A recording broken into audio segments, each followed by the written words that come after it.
प्रणाम करते हैं भगवान श्री सीताराम जी के चरण में। आज की चर्चा भी विद्यार्थियों के लिए है और आचार्य चाणक्य ने विद्यार्थियों को अपने विद्यार्थी जीवन में पूर्ण सफल होने के लिए 8 ऐसे गुणों का वर्णन उन्होंने किया है। 8 ऐसी बातें उन्होंने बताई हैं जो विद्यार्थी में नहीं होना चाहिए। विद्यार्थी में क्या होना चाहिए तो हम अक्सर पढ़ते हैं। विद्यार्थी के 5 लक्षण जो हमें स्कूलों कॉलेजों में भी संस्कृत की किताबों में श्लोकों में पढ़ाए जाते हैं कि विद्यार्थी में कौन से 5 गुण होने चाहिए, उसको तो आप लोगों ने सुना ही है। काक चेष्टा बकोध्यानम स्वान निद्रा तथैव च अल्पाहारी गृहस्थ्यागी विद्यार्थी पंचलक्षणम। विद्यार्थी को पहले मैं इसी की ही व्याख्या कर देता हूँ कि विद्यार्थी में होना क्या चाहिए और इसके बाद मैं बताता हूँ विद्यार्थी में वो 8 कौन सी बातें हैं जो विद्यार्थियों के लिए वर्जित हैं, जो विद्यार्थी में नहीं होना चाहिए। और अगर आप विद्यार्थी हैं और अपने विद्यार्थी जीवन को पूर्ण सफल बनाना चाहते हैं, सफलता की उच्चतम ऊंचाई पर ले जाना चाहते हैं, तो जरूर इन बातों को गांठ बांध लीजिए। चाणक्य द्वारा बताई गई हैं। तो पहले मैं काक चेष्टा वकोध्यानम का अर्थ स्पष्ट करता हूं। विद्यार्थी में कौवे की तरह, देखिए, गुण कहीं से मिले उसे ग्रहण करना चाहिए। हमें कौवा नहीं बन जाना है, लेकिन कौवे से गुण मिल रहा है। बड़ा अच्छा धर्म है हमारा, बड़ी अच्छी संस्कृति सभ्यता है हमारी। गुण कहीं से मिल रहा हो। भगवान कृष्ण कहते हैं नहीं ज्ञानेन सदृशम पवित्रमहि विद्यते। ज्ञान कहीं से भी मिल रहा हो, आदर सहित ग्रहण करना चाहिए उसे। कौवे के समान चेष्टा होनी चाहिए हमारी, कौवे के समान बुद्धिमानी होनी चाहिए हमें। कौवा कितना बुद्धिमान होता है। एक बार एक कौवा अपने बच्चे को बुद्धिमानी की शिक्षा दे रहा था, उसे चेष्टावान बना रहा था, बुद्धिमान बना रहा था। तो कौवे ने अपने बच्चे से कहा, देखो, अगर आदमी आता हुआ दिखाई दे तो डरने की कोई जरूरत नहीं, चिंता नहीं करनी चाहिए। आदमी आता हुआ दिखा, चिंता की कोई बात नहीं, लेकिन जब आदमी झुके तब चिंता की बात है, क्योंकि झुकेगा तो पत्थर उठाएगा और तुम्हें मार देगा। इसलिए आदमी को आता देखकर चिंता नहीं करना, लेकिन जब आदमी झुक रहा हो तब चिंता का विषय है। वो जरूर तुम्हारे ऊपर कंकड़ फेंकेगा, तो उसके पहले उड़ के भाग जाना। तो कौवे के लड़के ने कहा कि पिताजी, अगर आदमी घर से ही कंकड़ लेके आए, झुके ही ना, आते ही मार दे, तब क्या करें? तो कौवा हंसा, कहा तुम्हें बताने की जरूरत नहीं है, तुम दूरगामी सोच वाले हो।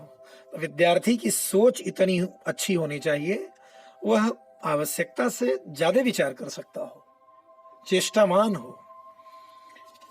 और बको ध्यानम, उसका ध्यान अपने विषय के अध्ययन में बगुले की तरह होना चाहिए। बगुला पानी में खड़ा होता है तो एक पैर उठाए रखता है, पानी में एक पैर रहता है, और एक टांग को मोड़ के रखता है, जैसा लगता है जैसे उसमें कोई चोट वगैरह लग गई हो। ऐसा कुछ होता नहीं, जबकि पैर को उठा के रखता है, सावधान रहता है कि मछली जैसे दिखेगी तुरंत चोंच और उठे हुए पैर को एक साथ पानी में डालेंगे।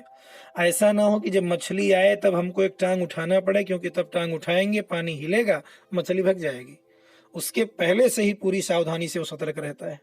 तो हमारा ध्यान अपने विषय के अध्ययन में, विद्यार्थी का ध्यान अपने विषय के अध्ययन में बगुले की तरह का होना चाहिए। और श्वान निद्रा, कौवे की तरह विद्यार्थी, कुत्ते की तरह विद्यार्थी को सोना चाहिए। विद्यार्थी की नींद, श्वान अर्थात कुत्ता, कुत्ते की तरह का होना चाहिए। अब कुत्ते में एक गुण मिला, नींद कुत्ते जैसी होनी चाहिए। कुत्ता सोता रहता है, उसके पड़ोस से आप गुजरिए कभी तो तुरंत वो आंख खोल के देख लेता है और फिर आंखें बंद कर लेता है। कुत्ता उसे कहते हैं जो आंखें खोल करके कूट ले, अनुभव कर ले, जानकारी लगा ले, अंदाजा लगा ले, आइडिया कर ले, कूट ले। वो कुत्ता वो आंख खोल करके देख लेता है आदमी है कैसा, और अगर उसे आदमी ठीक ठाक लगा तो आंखें बंद कर लेता है, और अगर आदमी उसको भयानक जान पड़ा, कुछ गंदा गलत जान पड़ा, तो तुरंत छलांग लगा के कूदना शुरू करता है। अपने मालिक को सूचना देता है कि आइए देखिए कोई आ गया है, मैं तो निपट नहीं सकता इनसे, आप निपट लीजिए, मैंने इन्फॉर्मेशन आपको दे दिया। तो नींद इतनी अच्छी होनी चाहिए। और काक चेष्टा बकोध्यानम स्वान निद्रा तथैव च अल्पाहारी, विद्यार्थी को आहार थोड़ा कम लेना चाहिए। भूख जितनी हो उससे थोड़ा सा कम खाना चाहिए। प्रधानमंत्री जी को देखिए, हमारे बड़े राइट टाइम पे नींद लेते हैं और ब्रह्म मुहूर्त में जग जाया करते हैं। और सुबह जगते हैं जब वो, तो एक बार एक चैनल पे दिखा रहा था उनके भोजन के बारे में, सुबह में जग करके किस तरह सलाद खाते हैं, खीरा है, ककड़ी है, चुकंदर है, मूली है, सलजम है, और हम लोग जग करके समोसा है, चाय है। तो हरी भरी चीजें खाएंगे तो दिमाग भी हरा भरा रहेगा, बुद्धि विचार अच्छा होगा। तो अल्पाहारी आहार थोड़ा कम करें। गृहस्थ त्यागी, यहाँ इसमें दो अर्थ निकलते हैं, गृह त्यागी और गृहस्थ त्यागी। अर्थात विद्यार्थी जीवन तक अगर वो विद्यार्थी है, विद्या अध्ययन करना चाहता है, तो मोह माया की चीजों से, पारिवारिक बंधनों से, अर्थात कुल मिला जुला कर विवाह इत्यादि बंधनों से उसे दूर रहना चाहिए, ऐसा ख्याल ही उसे नहीं आने देना चाहिए।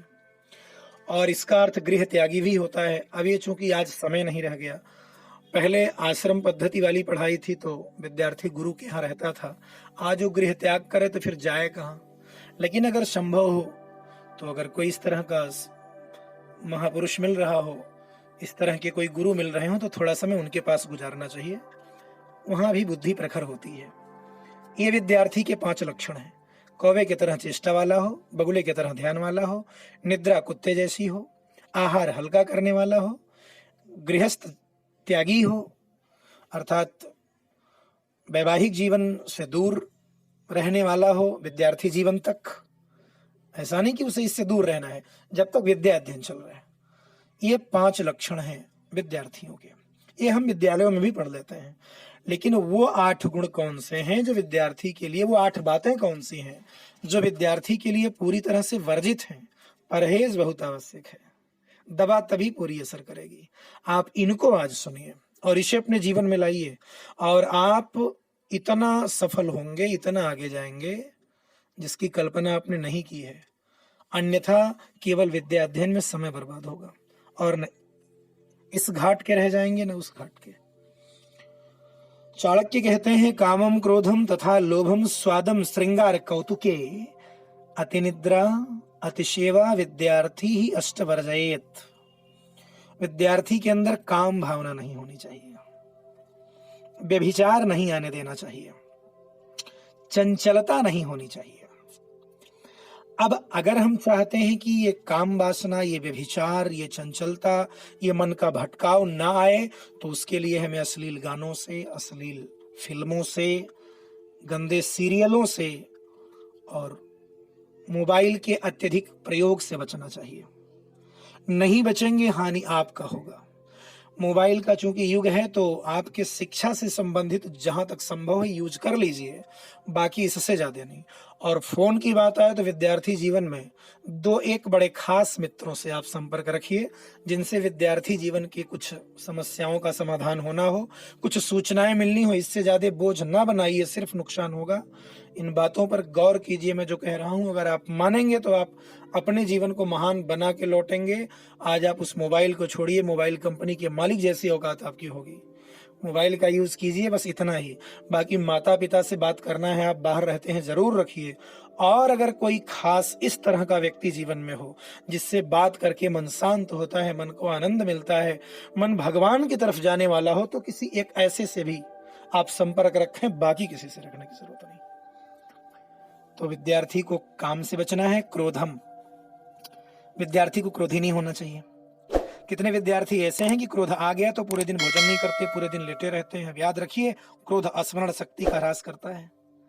विद्यार्थी को क्रोधी नहीं होना चाहिए, लालची नहीं होना चाहिए विद्यार्थी को। अगर पढ़ाई करने में जो खर्च है उतना अगर आपकी व्यवस्था माता पिता कर ले जा रहे हैं तो पार्ट टाइम नौकरी से आप बचें। जब तक विद्यार्थी जीवन का है तब तक आप कोई और लालच न रखें। तो विद्यार्थी को लालची नहीं होना चाहिए। और स्वादम श्रृंगार कौतुके, विद्यार्थी को स्वाद के लिए भोजन नहीं करना चाहिए, स्वास्थ्य के लिए भोजन करना चाहिए। क्योंकि जिह्वा जिसकी बस में नहीं होगी वो क्या अध्ययन नहीं कर पाएगा। आपको लोग लालच में दौड़ाएंगे इधर उधर, और जब आपके अंदर लालच नहीं होगी, स्वाद के लिए आप नहीं परेशान रहेंगे, तो जो मिला उसी में संतुष्टि रहेगी और आप जहां हैं पूर्ण अध्ययन कर पाएंगे। तो विद्यार्थी को स्वाद के पीछे नहीं, जो मिला भगवान को प्रणाम करके प्रेम से ग्रहण कर लेना चाहिए। स्वास्थ्य बेहतर रहे, इतना भोजन कर लीजिए, शरीर को जितने कैलोरी ऊर्जा की आवश्यकता है उतना आपकी पूर्ति चाहे जैसे हो जाए, बस स्वाद के पीछे नहीं दौड़ना। श्रृंगार अधिक नहीं करना चाहिए, और आज विद्यार्थियों से ज्यादा श्रृंगार किसी में नहीं है। बाल कटवाने के यहाँ जाते हैं जब नाई के यहाँ, तो कितनी डिजाइन सर में बनती है, उतना तो चांदनी चौक पे दिल्ली में नहीं बनी हुई है, इतनी डिजाइन बनती है। और श्रृंगार अधिक होगा तो मोह माया बढ़ेगा, फैशन ज्यादा होगा तो वासना बढ़ेगी, मोह माया प्रबल होगा और विद्या अध्ययन पूरी तरह से बाधित होगी। विद्यार्थी को बहुत ज्यादा, हम सुकरात के बारे में पढ़ते हैं कक्षा 10 की किताब में, अंग्रेजी में है कि वह अपना सारा ध्यान उन चीजों में लगा दिया जो सत्य था, उचित था, सुंदर था, कल्याणकारी था, शारीरिक सुख सुविधा पर बहुत कम ध्यान देता था। तो विद्यार्थी को अति श्रृंगार से बचना चाहिए। और कौतुके, उन्हें बहुत ज्यादा खेल कूद में भी और तमाशाई चीजों में समय नहीं। गांव में जगलर आ गया, लाइन में आप नंबर 1 पर खड़े हैं। सर्कस रात में आ गया, सबसे आगे आप ही का चेहरा वहां दिखना है। कोई भी कार्यक्रम आ गया, आप नंबर 1 पे रहेंगे। तो विद्यार्थी में भी नहीं होना चाहिए। चाणक्य बोल रहे हैं, मैंने श्लोक इसलिए बोल दिया। कौतुक के पीछे, खेल कूद में भी बहुत समय नष्ट नहीं करना चाहिए। और जहां तक संभव हो मेरे हिसाब से क्रिकेट तो बिल्कुल नहीं खेलना चाहिए। क्रिकेट में छक्का लगाने से अच्छा है काम, क्रोध, लोभ, मोह, मत्सर और अहंकार, इन 6 चीजों को फेंक कर इसमें छक्का लगाइए, आप वहां पहुंचेंगे जहां किसी ने कल्पना तक नहीं की है। तो वहां से थोड़ा बचिए, बहुत कौतुकी नहीं होना चाहिए आपको। अति निद्रा, विद्यार्थी को बहुत सोने की आवश्यकता नहीं है। समय से सोइए और समय पे जग जाया करिए। और ब्रह्म मुहूर्त में तो जरूर जग जाया करें। जो ब्रह्म मुहूर्त में नहीं जगेगा वो ब्रह्म को क्या जानेगा। और उस समय पर्यावरण बड़ा शुद्ध होता है। ब्रह्म मुहूर्त को देवागमन का समय माना जाता है। उस समय देवता भी टहलते रहते हैं। हमारे शास्त्र कहते हैं जिसको सोया हुआ देखते हैं वो श्राप दे देते हैं। और हम रामायण में भी पढ़ चुके हैं कि ब्रह्म मुहूर्त का ही समय था जब हनुमान जी विभीषण के घर पहुंचते हैं। तो उस समय का जग करके अगर आप विद्या अध्ययन का कार्य करते हैं, अपने विद्या अध्ययन का कार्य करें। अति निद्रा नहीं लेनी चाहिए। अति सेवा, और विद्यार्थी को दूसरों से अपनी सेवा बहुत नहीं करवानी चाहिए। कोई किताब हाथ में ला कर देगा तब हम पढ़ेंगे, ऐसा नहीं। आप अपनी बुक खुद ले लीजिए। माता पिता का जितना हो सके आप सेवा करें। वो भोजन करने बैठते हैं तो उनके पानी पीने की जो पानी है व्यवस्था आप कर दें, उनका बिस्तर आप लगा दें। माँ बाप की सेवा आप करें, बड़ों की सेवा आप करें, अपनी सेवा दूसरों से बहुत कम लें। यह गुण विद्यार्थियों में होना चाहिए। और जिन गुणों की चर्चा की गई भगवान श्री राम में आपको सब देखने को मिलेंगे। भगवान श्री राम जी और श्री लक्ष्मण जी विश्वामित्र जी के चरण को तब तक दबाते हैं जब तक विश्वामित्र जी को मीठी नींद न आने लगे। गोस्वामी जी लिखते हैं, जिनके चरण सरोर हुलागी, करत विविध जप जोग विरागी। जिनके चरणों की धूल का दर्शन पा लेने के लिए लोग लाखों वर्षों तक योग यज्ञ करते हैं, फिर भी दर्शन नहीं पाते, वो भगवान ते वही प्रभु प्रेम के वश में होकर गुरु जी के चरणों को तब तक दबाते हैं जब तक गुरु जी को नींद ना आ जाए। ते दो बंधु प्रेम जनु जीते, गुरु पद कमल पलोटत प्रीते।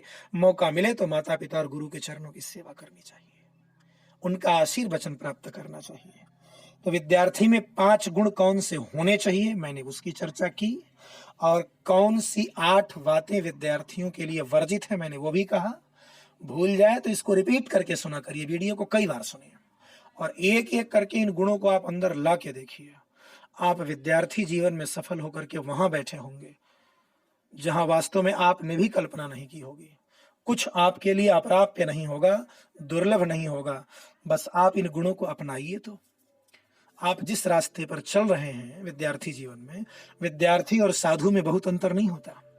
साधु को भी ध्यान लगाना है, विद्यार्थी को अपने विषय पर ध्यान लगाना है। इसलिए ध्यान लगाने के लिए मन को शांत करने की जरूरत है। थोड़ा बहुत समय जो मोबाइल वगैरह में देते हैं उसको बंद करके आप कथा प्रवचन में दीजिए। अगर संभव है तो गुरु के पास अगर इस तरह का व्यवस्था है और नहीं है तो जैसे संभव है जरूर थोड़ा सा प्रवचन। मोबाइल में देखना है तो रामायण देख लीजिए, कृष्णा देख लीजिए, महाभारत देख लीजिए, गीता श्लोक सुन लिया करिए। और इनको भी मोबाइल पर कम सुनिए, क्योंकि इनके माध्यम से भी सिर्फ यही नहीं रह जाएंगे, मोबाइल आ जाएगा दिमाग में। इसीलिए भगवान राम कहते हैं, प्रथम भगत संतन कर संगा। अगर साथ मिल रहा है महापुरुषों का तो इससे बढ़कर सृष्टि में कोई लाभ नहीं। क्योंकि मोबाइल के माध्यम से गीता सुनते सुनते एक दिन मोबाइल के माध्यम से और कुछ भी सुनने लगेंगे, गीता छूट जाएगी, मोबाइल नंबर 1 पे आ जाएगा। इसलिए जब तक विद्यार्थी जीवन में बार बार कहूंगा, मोबाइल का उपयोग भी एक सीमा के अंदर, इससे ज्यादा नहीं। मोबाइल से बात माता पिता से या किसी ऐसे व्यक्ति से जिससे बात करना भी कथा जैसा हो, तो फिर उससे बतियाइए जितना बतिया सकते हैं। दो एक मित्र ऐसे हों जिनसे विद्यार्थी जीवन से संबंधित कोई बात करनी हो, इससे ज्यादा कोई लोड इस पर ना रखें, क्योंकि आप जीवन को जहां ले जाना चाहते हैं उन सब में ये बाधक बनेंगे। तो जैसा गुण विद्यार्थियों में होना चाहिए बताया गया, और जो आठ बातें विद्यार्थियों में वर्जित हैं वो भी बताया गया। आप इन्हें सुन करके इनको जीवन में उतार लीजिए, सफलता आपके कदम चूमेगी। आज यहीं तक, धन्यवाद।